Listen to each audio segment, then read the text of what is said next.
పడుకుంటారు. తడికాళ్ళతో నిద్రిస్తే దరిద్రము, తడికాళ్ళతో నిద్రిస్తే అనారోగ్యము, తడికాళ్ళతో నిద్రిస్తే లక్ష్మి నిలబడదు, తడికాళ్ళు ఆరిన తర్వాత పొడి పాదాలతో నిద్రిస్తేనే లక్ష్మీ కటాక్షం ఉంటుందని అత్రి స్మృతి అనే ప్రామాణిక గ్రంథంలో చెప్పారు.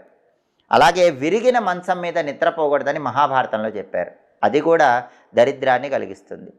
అలాగే ఒక్కొక్క దిక్కు వైపు తలబెట్టి నిద్రపోతే ఒక్కొక్క రకమైన ప్రయోజనం కలుగుతుంది.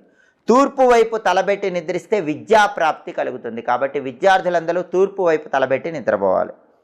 అలాగే దక్షిణం వైపు తలబెట్టి నిద్రిస్తే ధనము ఆయుష్ రెండు పెరుగుతాయి. డబ్బులు బాగా కావాలన్నా, అపమృత్యు దోషాలు లేకుండా సంపూర్ణ ఆయుష్ ఉండాలన్నా దక్షిణం వైపు తలబెట్టి నిద్రపోవాలి. పడమర వైపు తలబెట్టి నిద్రపోతే చింత బాధ కలుగుతాయి.